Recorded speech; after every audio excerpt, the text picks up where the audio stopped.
Hi, in this video I wanted to share with you my first impressions of the Fujifilm X-E5 after having had it for a few hours up in London at the Fujikina event recently.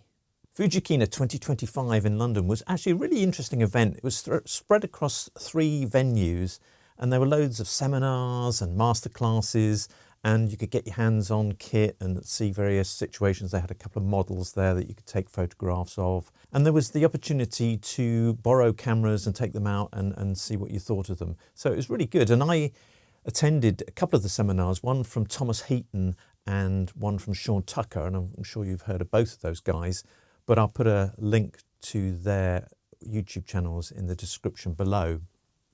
I found it really interesting that both their talks, in lots of ways, obviously you can sort of benefit from hearing how they create their images from a technical viewpoint, but also just getting a bit more about them and their story and how they've become to where they are in their sort of careers and lives. And it's just really interesting, and it's quite an inspiration for a sort of regular guy like me to think, oh, I could, go further and do more in photography. So it's really worth, if you can go to some of these events and see some of these guys, I think it's really worth doing. As I said, at Fujikina, they had this opportunity to loan cameras and you pay them a deposit and then they just let you go off and wander around London. So that's what I did with the X-E5, and I had the 23mm f2.8 pancake lens on it. So I got that and went on my way and took a few shots and tried to absorb as much about the camera as I could so that I could tell you about it. There's no getting away from the fact that this camera is a very beautiful camera.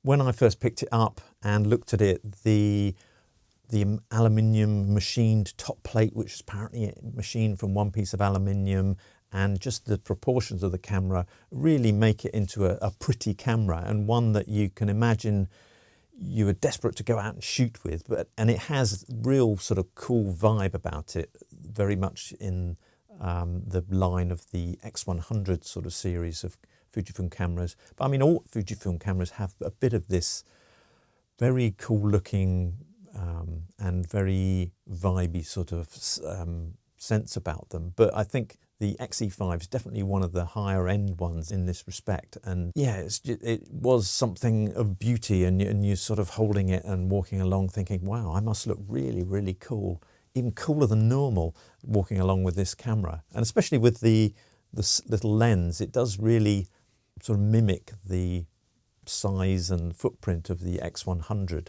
So they've really done a nice job with this one, I think. So when I walked out of the Fujikina event and started taking pictures with the camera, even though I've used an X-T5 or a couple of X-T5s and have used them for a while, and there's lots of similarities in the menus and everything, because one over time sets a camera up to your own way of working, it took me a little while to adjust to how things were set up on this particular camera. And there are a few extra new things. One of those is around the viewfinder, and there's an option to have the viewfinder go into retro sort of mode where the numbers along the bottom are old-fashioned in red and the light meter is a needle thing on the side. It's a really interesting thing that Fujifilm do, and to be celebrated, I think. They really seem to be trying to make the experience of using the camera as interesting and exciting as possible, and giving you these extra little options is really interesting and shows that they are looking at that aspect of photography, not only how many megapixels it's got and all of the technical things. The actual process of taking photographs is really, really important. And this camera in particular, with things like the X100 as well, really is quite a lot about the feeling and the how you feel when you take it out, and the desire to take out the camera. So adding this extra little thing in is a really great thing, I think. For me personally though, I didn't really feel like it was something I would actually use. I quite like having the viewfinder set up as I want it, and you can have as much or as little of information in there as you want anyway. So the fact that the numbers are red, I don't know. But I do celebrate the fact that they're doing it. So that was really interesting. And as you can see from those pictures, the you know, it can give you a different vibe if you're into that sort of thing. Talking about the viewfinder, going from the X-E5, I was slightly worried, not worried, I was thinking that it wouldn't look very good when I used the viewfinder on the X-E5, but I was really surprised actually. The resolution's lower and the actual image is smaller. But when I put the camera up to my eye, when I actually remembered to put the camera offset, because several times I just went in the middle and thought, oh, there's nothing there. But when I did actually come to terms with that and look through the viewfinder, I found it really pleasing, and at no time was I thinking, oh, this is awful, I wish I had my X-T5 instead. So it seemed to be really quite a nice experience. The screen on the back is done really nicely. I think it's very similar to the X100 in the low profileness of it. Is that a word, low profileness?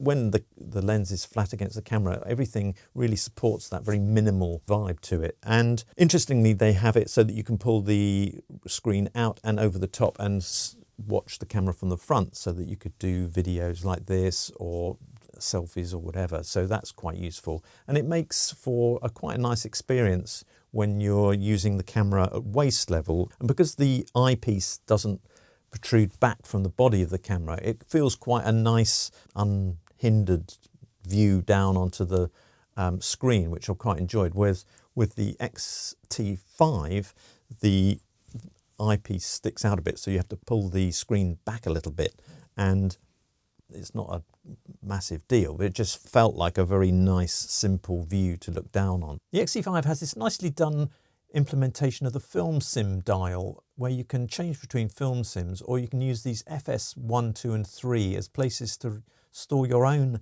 custom recipes, which makes it quite quick to switch between them. You don't have to go through any menus, and you can use it also to switch between the film sims only, so they'll just change the film simulation and leave all the other settings that you've got in your recipe alone. There is a slight issue in so much as it's quite close to the sensor that changes from the screen to the viewfinder, so you've got to be careful that you don't get your hand in the way. But I found that it's quite fun to just be able to switch on the fly and change the look of whatever you're shooting. It looks really cool on the camera as well.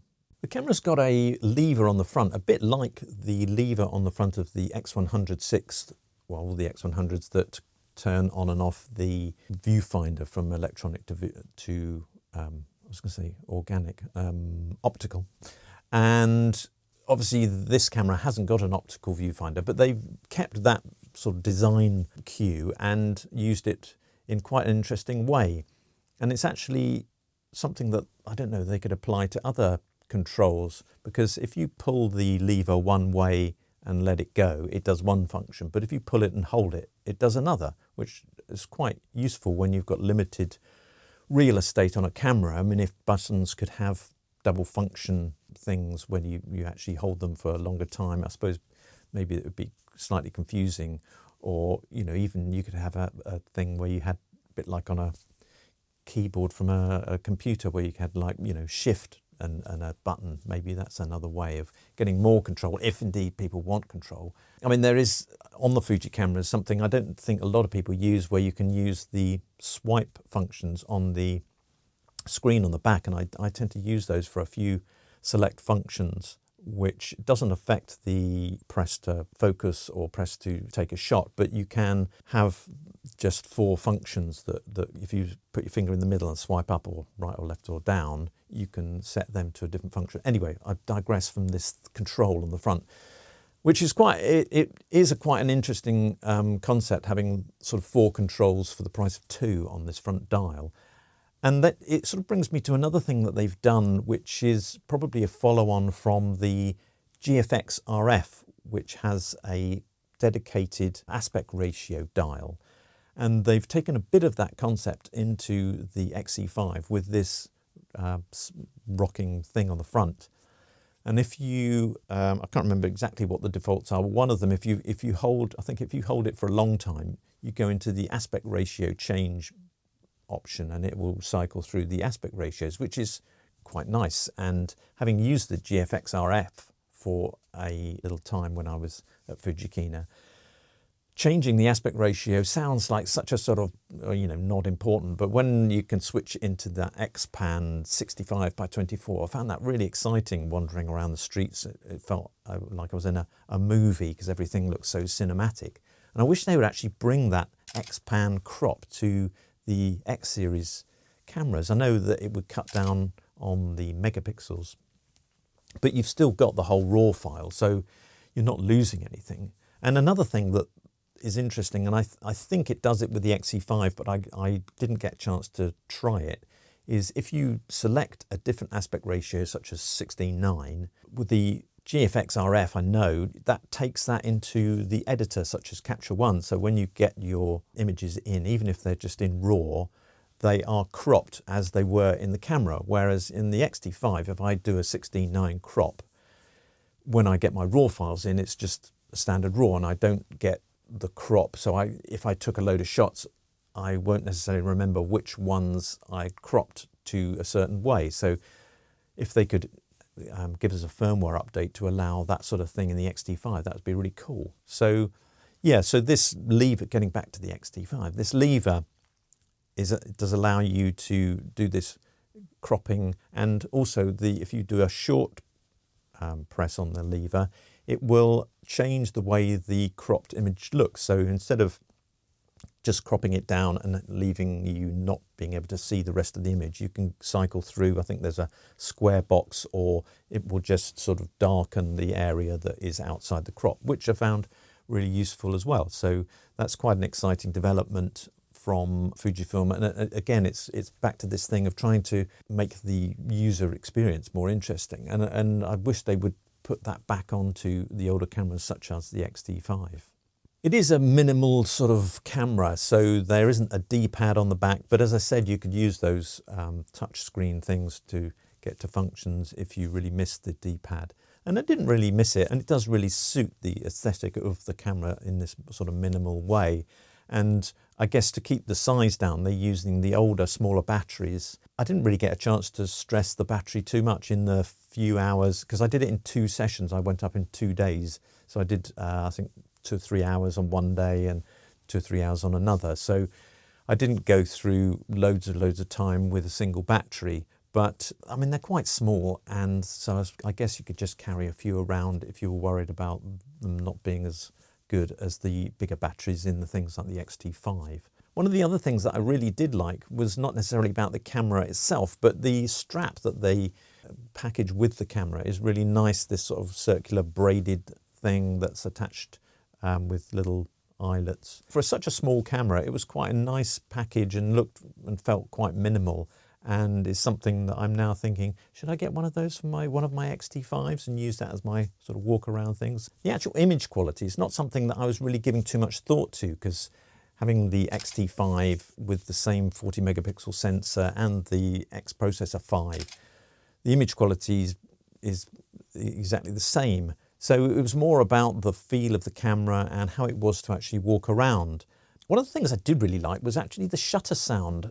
And it sounds quite a sort of shallow thing to like, but it did feel really nice. It was quite clicky, more clicky than the X-T5s that tend to be a bit sort of rubbery, if that makes sense. It felt nice, and you can obviously, when you can sort of hear and feel the shutter clicking, that's quite a satisfying thing. And when you move to other cameras, as I say, I went and wandered around with the GFX RF for a while, and that's got a leaf shutter. And in a way, it's not quite as satisfying. It's quite good for street photography because you're pretty much silent. On the satisfaction from this side of the camera, I do like to have an audible click or some sort of feedback as to when I'm taking a shot. So when I first picked up the camera, I really did think this is such a beautiful camera, and maybe I should trade one of my X-T5s in for this because it just looks so amazing with the little pancake lens on. And I did spend some time with the pancake lens, but I did then put on the Fujifilm 33mm f1.4. And the camera suddenly becomes a slightly different animal, because with the pancake lens on, you have this sort of X100 type look, and it's very light and all of that sort of thing. When you start putting different lenses on, obviously it becomes a different animal, and it's not quite as pretty because you had this big lens on the front. And it starts me thinking about, you know, should I change one of my X-T5s for an X-E5? Obviously the shots would end up being very similar, but when I actually sort of started to calm down from the initial phase of like, oh, this is so amazing, I started thinking about the few little things that the X-T5 has over the X-E5, such as dual card slots and weather sealing and the big battery. And it's basically a more rounded camera, but the packaging is slightly bigger, and you know, you get more controls as well. So I think if you were just coming to Fujifilm for the first time, the X-E5 makes a really good proposition, and it is a really lovely camera. And if you really fancied an X100, but you stop short because you think I want to have the flexibility if I need it to put on another lens, then obviously that's exactly where this product is aimed, isn't it? It gives you so much of what the X100 does, but you can put a massive telephoto on it, or a wider lens, or a lovely portrait lens that the X100 then suddenly can't do. I mean, I know the X100 has other pros to it that the X-E5 doesn't, and it's a clever thing. But once you start putting different lenses on the X-E5, it doesn't look, and I know it doesn't really matter what it looks like, but it does. It loses the sort of classic X100 looks. I suppose you could put the 28mm pancake on and you would be in the similar sort of zone. And I suppose with all our camera choices, there's always things that you have to weigh up, and this does satisfy that thing for somebody who thinks they want an X100 but can't really bring themselves to do it because they feel like they want that extra flexibility. But for me, coming sort of backwards from the X-T5, which does give me even more than the X-E5 in terms of functionality, and still gives me all of the flexibility, I calmed down and thought, no, you stick with what you've got, because this is just a beautiful, beautiful thing. Maybe if I had the resources, I would just buy one, because it's just such a lovely camera to have and to use, I think. I was quite pleasantly surprised that I found it really nice to hold, and it's got a smaller grip than the X-T5, but it didn't seem to be a problem really. So it wasn't ever something I thought. I suppose if you're walking around with it on a strap most of the time and just pulling it up to your eye, or using it at chest or waist level, it's not something that you really feel is a problem at all. And there was plenty of grip. It wasn't sort of something I felt like was going to drop, because there's an element of a thumb grip and a finger grip. So to sum up this first impressions, few hours with the X-E5, I think it's a wonderful camera, looks beautiful, and for somebody moving up through or wanting to renew an older Fujifilm camera, move to one of the latest models with the latest sensor, it would be a wonderful thing to have. But if you are an X-T5 user, I wouldn't, don't cross-grade into that. But it is a lovely thing, and I think if we all had the resources, we would all have one just sitting there, even just in a little glass case, and looking at it. So I hope you found this interesting. It hasn't been too rambling on my thoughts of various bits and bobs, but I really appreciate you watching this far, and if you would subscribe and like the video, that really helps the channel and helps me make more content, and I hope to see you again here soon.